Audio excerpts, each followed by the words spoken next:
Baik, oke, sebelumnya selamat siang. Selamat siang.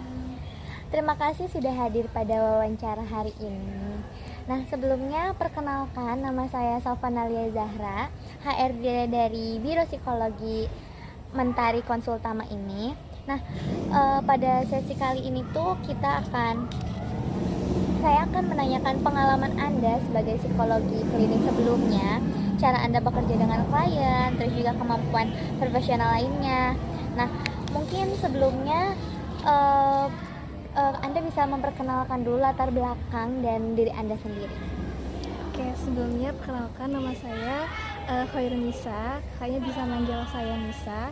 Saya lulusan psikologi S1 dari Universitas Yogyakarta.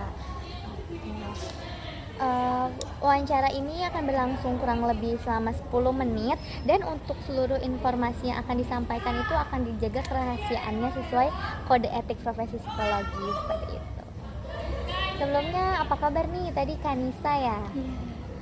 Sehat Kak Nisa? Alhamdulillah sehat. Alhamdulillah. Tadi berangkat pagi-pagi ini naik apa nih? Naik Gojek. Naik Gojek. Hektik banget ya hari ini.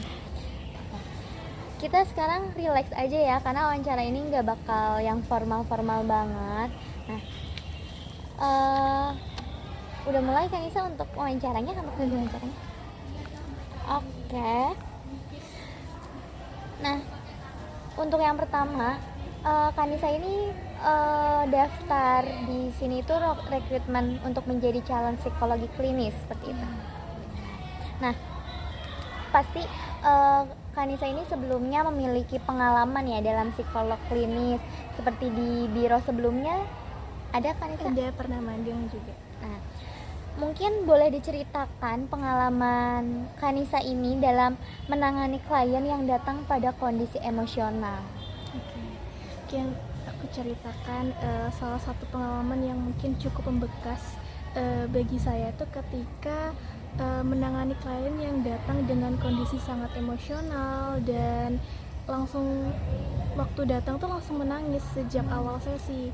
Nah, waktu itu saya tidak langsung menggali masalahnya, tetapi saya memberikan ruang terlebih dahulu untuk mengekspresikan apa yang ia rasakan. Lalu saya mempertahankan kontak mata yang hangat dan memberikan validasi agar ia tuh merasa aman dan tenang. Setelah emosinya lebih stabil, barulah saya kayak membantu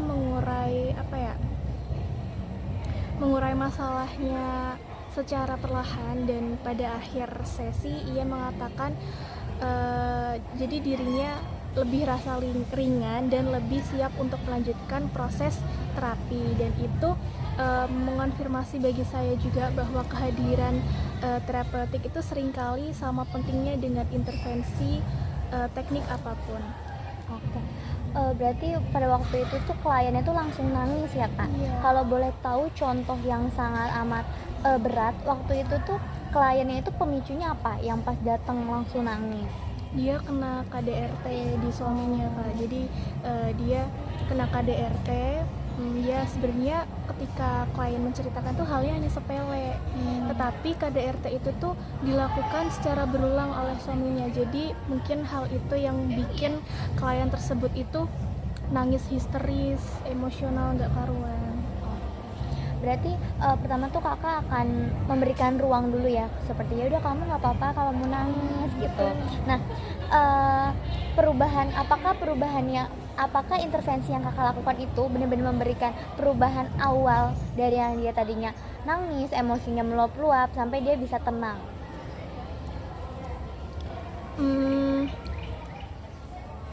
Mungkin bisa diulangi lagi pertanyaan. Jadi kan tadi Kanisa cerita kalau misalnya pas si kliennya ini tuh datang dia langsung emosi meluap-luap, terus dia nangis.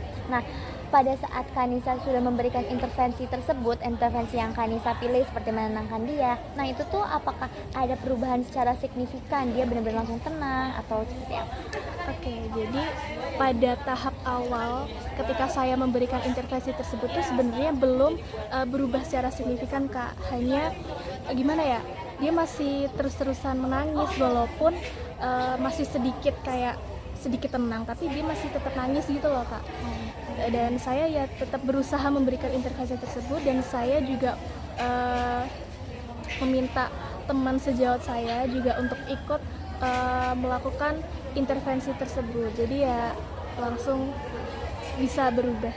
Oke, baik. Jadi butuh step-step terlebih dahulu ya, Kak. Nah, itu kan tadi ceritanya tentang klien Kanisa yang memiliki KDRT ya, KDRT. Nah, pengalaman itu kan otomatis membutuhkan terapi atau pendekatan. Nah, kira-kira pengalaman apa nih? Kira-kira keputusan apa yang Kanisa ambil pada saat contoh case tersebut? Ada momen ketika saya nih harus memutuskan pendekatan terapi untuk klien dengan KDRT tersebut. Nah, dari asesmen tersebut tuh terlihat jelas kayak bahwa pola pikir negatifnya tuh cukup dominan, pola emosionalnya tuh cukup tinggi.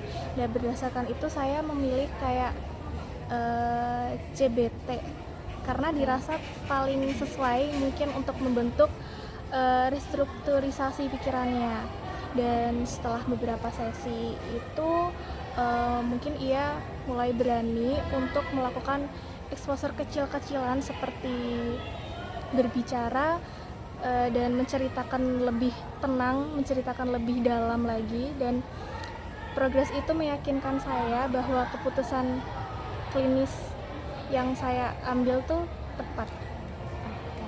Tadi untuk case seperti KDRT ini Kanisa ngambil intervensi terapi CBT ya. Nah, berarti kan kalau kayak gitu tuh kita harus punya faktor-faktor untuk mempertimbangkan kita milih itu. Nah, apakah pada saat Kanisa ini memilih untuk terapi CBT ini, Kanisa punya opsi lain seperti kayaknya dilihat dari faktor yang A ini dia lebih cocok ke sini deh, atau pas dari awal Kanisa ini sudah tahu, oh kayaknya kalau case kayak gini aku langsung ngambil CBT aja nih gitu. Gimana? Setelah saya nggak ada beberapa opsi sih Kak, kayak saya cuma langsung berpikir aja kalau sepertinya ini ditangani lewat CBT aja. Oke. Jadi keputusannya itu tuh langsung ya Kak. Nah, selanjutnya dalam Kanisa ini kan psikolog klinis ya. Pada psikolog klinis itu otomatis kita akan bertemu sama klien yang datang pada kayak yang tadi langsung nangis, entah atau dia marah atau apapun itu. Nah, ada nggak sih pada saat Kanisa ini pas lagi berhadapan dengan klien, tapi Kanisa itu susah untuk membangun rapport kepada klien tersebut, entah si kliennya diam aja atau dia tidak bisa ditanyakan lebih dalam. Nah, itu tuh apa sih yang akan Kanisa lakukan jika berhadapan dengan klien seperti itu? Oke. Kesulitan membangun rapport ya Kak. Iya. Jadi saya tuh pernah kesulitan membangun rapport dengan klien remaja. Ya mungkin dia sekitar SMA mungkin ya. Dia tuh sangat tertutup Kak, dan ia cenderung menjawab singkat dan menghindari kontak mata. Nah, saya coba masuk melalui hal-hal yang ia minati, kayak seperti hobi dan aktivitas hariannya itu apa aja sih. Dan pendekatan itu perlahan membuatnya lebih nyaman. Dalam beberapa sesi, ia mulai membuka diri tentang masalah yang sebenarnya mengganggunya. Dan dari situ, saya belajar bahwa rapport tidak selalu dibangun dari intervensi besar, tapi dari konsistensi kehadiran yang aman. Oke, jadi untuk komunikasinya itu Kanisa ini pertamanya bertanya tentang kepribadiannya dulu ya, kayak hal-hal yang pribadi ke dia agar dia bisa cerita, tapi nggak langsung nanyain kamu nih kenapa gitu. Oke. Nah, selanjutnya nih Kanisa, dalam psikolog klinis ini pasti kan kita akan dihadapi beberapa dilema etika ya dalam praktik klinis ini. Nah, Kanisa pernah nggak sih mengalami dilema etika itu dalam praktik klinis? Boleh diceritakan? Oke, pasti ada hal yang membuat saya dilema ya Kak ketika praktik magang seperti itu. Salah satu dilema etika yang saya hadapi itu ketika orang tua meminta informasi detail terkait sesi anak tanpa persetujuan klien. Nah, saya menjelaskan nih batasan kerahasiaan dan apa saja yang dapat saya bagikan kepada pihak orang tua tanpa melanggar best interest anak. Nah, awalnya orang tua itu cukup memaksa. Namun setelah saya jelaskan secara etis dan profesional, mereka akhirnya bisa lebih memahami, dan saya memutuskan untuk menjaga confidentiality dan hanya menyampaikan informasi yang memang dibutuhkan untuk mendukung perkembangan anak. Oke, berarti cara Kanisa itu adalah komunikasi ya, mengkomunikasikan kepada si klien tersebut bahwa dalam kode etik psikologi ini seperti ini loh gitu, menjelaskan. Oke, baik. Selanjutnya dalam psikolog klinis itu kan pasti Kanisa akan menghadapi beberapa menghadapi case-case yang sangat menantang seperti itu ya Kanisa. Nah, boleh diceritain nggak contoh kasus yang pengalaman Kanisa yang pernah Kanisa alami yang paling menantang secara profesional? Oke, jadi kasus yang paling menantang ya, yang pernah saya tangani itu klien dengan riwayat trauma dan gejala depresi yang sudah berlangsung lama. Nah, saya memulai dari stabilisasi emosi, psikoedukasi, dan membantu klien mengenali pola pikir yang memperburuk kondisinya. Baru setelah itu ia cukup stabil dan saya melanjutkan proses-proses yang lebih mendalam, dan prosesnya tuh panjang Kak, tetapi saya lebih melihat kayak perubahan perlahan yang mulai terlihat. Ia bisa mengelola emosi dan pikirannya tuh berfungsi lebih baik dalam aktivitas sehari-harinya. Oke, berarti itu tuh pengalaman yang cukup menantang dan juga perjalanannya berat ya Kak, menangani orang yang depresi berat seperti itu. Nah, pada saat itu pernah nggak sih pada saat Kanisa lagi menjalani proses yang panjang itu dalam melakukan intervensi kepada klien tersebut, Kanisa ini merasa buntu, merasa kayak aku bingung nih intervensi apa lagi ya yang akan dilakukan seperti itu, karena si klien ini tidak menurun gitu intensitas dalam depresi tersebut. Saya pernah merasakan hal tersebut, kayak buntu banget, kayak gimana ya caranya mengintervensi klien tersebut agar intinya seenggaknya perlahan tuh ada perubahan gitu loh.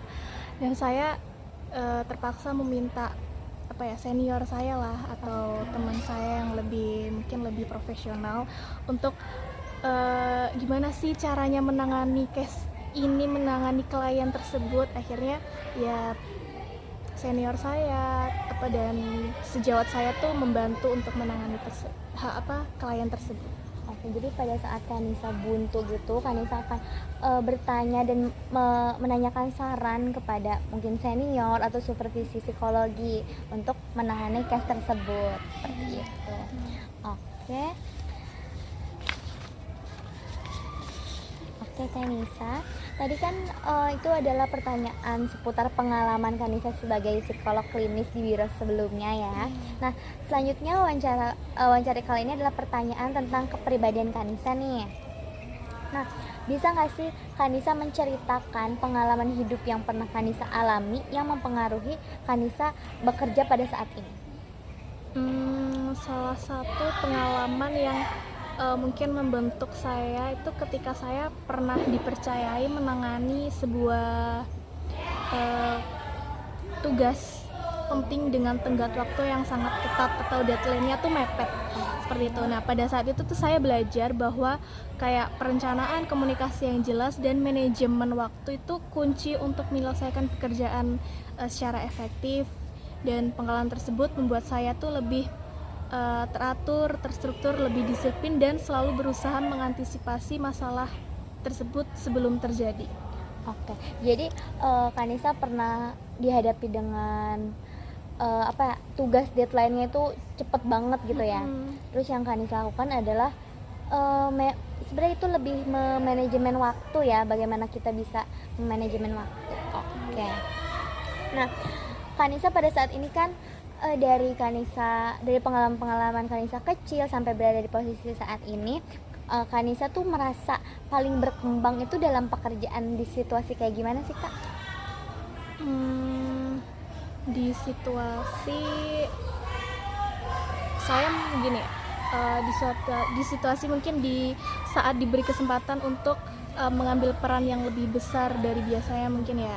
Jadi misalnya disuruh kayak memimpin kelompok dalam lingkup kecil lah katakanlah. Nah, untuk menyelesaikan suatu tugas. Nah, dalam situasi tersebut itu saya belajar nih mengatur prioritas, mendelegasikan tugas dan mendampingi rekan teman-teman yang mungkin membutuhkan bantuan mengerjakan tugas tersebut. Nah, pengalaman itu tuh membuat saya lebih percaya diri dan meningkatkan kemampuan kepemimpinan saya. Oke, jadi Kak Anissa ini berkembang itu dalam hal seperti yang dari kecil, terus Kak Anissa bisa berkembang lebih besar lagi seperti itu. Oke, nah dari diri Kak Anissa yang sekarang, pengalaman lingkungan yang kayak gimana sih yang bisa menggambarkan sosok Kak Anissa saat ini? Menggambarkan itu apa ya?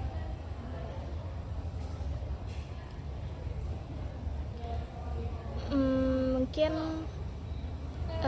biasanya lingkungan yang menggambarkan saya sebagai seseorang yang mungkin dapat diandalkan dan mungkin mudah untuk membantu atau seorang yang lebih tenang mungkin ya. Dan rekan teman saya juga sering menilai saya sebagai orang yang mudah diajak kerjasama dan mampu menjaga komunikasi itu tetap positif meskipun dalam situasi tekanan.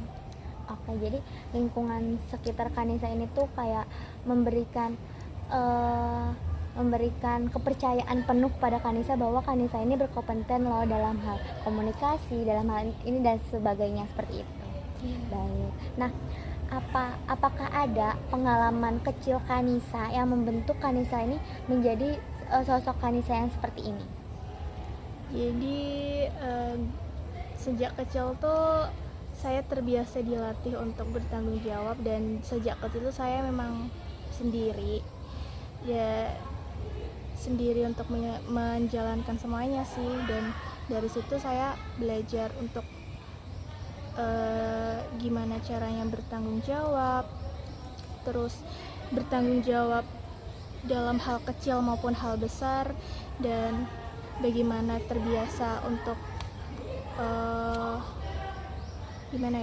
di situasi sendiri. Dan pengalaman itu tuh membuat saya kayak memiliki kedisiplinan dan inisiatif yang kuat hingga sekarang. Oke. Jadi pengalaman kecil itu dulu Kanisa itu apa-apa sendiri, mungkin karena Kanisa anak satu-satunya? Bungsu. Lebih tepatnya bungsu. Jadi itu tuh membuat Kanisa jadi kayak aku harus bisa nih sendiri, aku harus bertanggung jawab atas hidup aku seperti itu. Betul. Oke. Nah, selanjutnya ini adalah pertanyaan-pertanyaan mengenai kondisi fisik dari Kanisa. Nah, bisa gak Kanisa menceritakan kondisi fisik Kanisa saat menghadapi periode kerja yang sangat amat padat? Waktu itu pernah kayak pekerjaan atau tugas-tugas yang benar-benar padat dan deadline-nya tuh mepet. Itu tuh saya tiba-tiba tuh kayak gimana ya, gak ada angin, gak ada hujan tuh tiba-tiba sakit, tiba-tiba flu, tiba-tiba batuk, terus panas. Dan saya bingung, gimana cara menghadapi situasi seperti ini sedangkan deadline tugas itu mepet. Dan jadi ya mau gak mau saya berusaha buat tetap makan, tetap minum obat, tetap istirahat yang cukup, tetapi tetap tidak meninggalkan tanggung jawab serta pekerjaan tugas-tugas saya yang mau mepet deadline itu. Oke, berarti Kanisa ini cara penanganannya bukan stop dulu deh, aku istirahat dulu gitu, tapi Kanisa akan melakukan itu secara berbarengan gitu. Kanisa tetap menjaga diri, tapi Kanisa juga tetap mengerjakan tanggung jawab yang emang udah ada pada Kanisa seperti itu ya. Betul Bagus sekali. banget. Nah, Kanisa ada nggak riwayat kesehatan yang mungkin akan mempengaruhi pekerjaan Kanisa sebagai psikolog klinis? Mungkin kalau dibilang tuh mungkin saya sering pusing ya, namanya itu sering pusing, terus kayak bahu leher saya suka tegang, suka sakit, dan itu cukup mempengaruhi banget di kinerja kerja saya. Dan ya seperti itu. Oke, berarti Kanisa ini sebagai psikolog klinis, Kanisa dalam pekerjaan itu kadang Kanisa suka pusing, mungkin kalau misalnya menghadapi case-case yang wah susah banget nih gitu, terus juga pundak suka sakit. Nah kalau misalnya Kanisa pada saat itu gimana sih cara Kanisa untuk untuk Kanisa menangani sakit, kondisi kesehatannya Kanisa pada saat Kanisa lagi bekerja? Saya selalu siap sedia kemanapun. Di dalam tas itu saya selalu bawa obat-obatan sih Kak, kayak obat-obatan, ya obat-obat pusing, obat gak enak badan, terus minyak gosok kayak gitu-gitu. Saya selalu siap sedia itu. Dan yang paling penting ya saya nggak lupa untuk makan dan nggak lupa untuk istirahat juga sih. Oke, jadi cara menanganinya itu dengan mencegah ya, kayak aku nggak boleh sakit nih, makanya aku sedia ini sedia itu gitu. Nah Kanisa pernah nggak dalam posisi Kanisa lagi banyak banget klien, pada hari itu Kanisa banyak banget klien dan juga case-nya itu tuh lumayan berat. Nah terus pada saat itu tuh Kanisa burn out. Nah pas Kanisa lagi burn out ini apa sih pemicunya? Biasanya pemicunya tuh apa? Terus respon Kanisa tuh apa kalau misalnya lagi burn out? Kalau lagi burn out tuh biasanya pemicunya kayak banyak tugas, banyak deadline, terus kayak mungkin dalam tugas kelompok nih ada mungkin teman-teman yang mungkin sulit buat diajak kerjasama, itu nambah pikiran lagi. Terus mungkin tiba-tiba ada masalah yang nggak terduga, nah itu kadang yang bikin burnout, yang tiba-tiba bikin saya burnout dan bingung nih gimana cara mengatasinya ya. Akhirnya saya buat perlahan untuk mengatasi burnout saya tersebut dengan ya self reward kecil-kecilan, kayak beli makan minum kesukaan saya dan memberikan waktu sehari gitu buat saya istirahat full buat saya diri sendiri. Jadi pemicu Kanisa ini burnout itu biasanya lebih ke dari eksternal ya, dari teman-teman atau dari lingkungan pekerjaan dan lainnya. Tapi Kanisa biasanya self reward untuk untuk meredakan burnout itu. Seperti itu. Oke. Nah, boleh nggak sih Kanisa menceritakan pengalaman Kanisa dalam kondisi emosional Kanisa nih yang naik turun pada saat bekerja? Naik turun ketika saat bekerja itu mungkin ketika katakanlah hari Senin lah ya, itu mata kuliah penuh, mata kuliah full dari pagi sampai sore, terus belum lagi tugas-tugas banyak sekali. Nah pernah tuh saya tiba-tiba tuh kayak emosi nggak kekontrol, terus nggak sengaja saya lampiaskan ke teman saya, dan saya kayak berusaha untuk menenangkan diri terlebih dahulu. Aduh, saya tiba-tiba emosi terus melampiaskan ke teman saya, itu kan bukan hal yang baik ya Kak. Dan saya mencoba untuk mencari tempat yang tenang, dan saya membeli jajan yang manis-manis dan menenangkan terlebih dahulu agar agak enakan gitu. Oke. Untuk emosional ini tuh Kanisa biasanya kalau misalnya abis meluapkan emosi kepada teman gitu, itu kan pasti ada rasa bersalah juga ya kan Kanisa. Nah balik lagi, Kanisa adalah yang pertama untuk menangani emosi atau burnout itu pasti adalah self reward ya. Betul. Oke. Nah pada saat Kanisa bekerja atau kondisi-kondisi hal-hal profesional Kanisa kan pasti pernah mengalami banyak sekali pengalamannya dalam psikologi klinis ini. Nah pernah nggak sih pada suatu kondisi, padahal Kanisa ini udah sering melakukan ini, tapi pada saat itu tuh entah kenapa pada saat itu Kanisa merasa Kanisa ini meragukan diri sendiri, kayak aku bisa nggak ya, kok aku kayak nggak terlalu kompeten dalam hal ini. Pernah nggak Kanisa kayak gitu? Pernah sih Kak, pernah banget mengalami hal tersebut. Kayak mungkin contohnya ada pekerjaan atau tugas-tugas tertentu, dan saya tuh berpikir kalau saya tuh ada saya memiliki kompetensi itu, tapi saya masih ada keraguan dalam hati saya. Tapi saya mempelajari nih apa yang menjadi saya ragu, yang menjadikan saya ragu dan menjadikan saya tidak mau maju. Nah, setelah saya pelajari, saya mencoba untuk mempelajari masalah tersebut, dan saya mencoba untuk mempelajari dasar-dasar kayak tugas-tugas tersebut yang membuat saya ragu, dan dengan cara itu saya mendapatkan kepercayaan diri lagi dan secara bertahap, dan akhirnya mampu menyelesaikan tugas tersebut dengan baik. Oke, jadi cara Kanisa itu adalah memahami dulu ya, kenapa aku bisa ragu, terus ini tuh apa sih emang yang akan aku hadapi itu apa, seperti itu. Jadi lebih ke refleksi diri sendiri sampai akhirnya aku tetap harus bisa nih dan mendapatkan kepercayaan diri lagi. Betul banget. Oke, baik, tidak terasa Kanisa, wawancara kita sudah selesai. Terima kasih banyak atas waktu dan cerita pengalaman Kanisa yang benar-benar bagus banget, hebat banget. Nah, sebelum kita akhiri, apakah ada pertanyaan atau hal-hal yang ingin Kanisa sampaikan? Mungkin cukup itu saja. Jika cukup, wawancara ini kita selesaikan, dan untuk proses selanjutnya itu akan diinformasi melalui Gmailnya Kanisa pada beberapa hari ke depan, seperti itu. Terima kasih banyak ya Kanisa.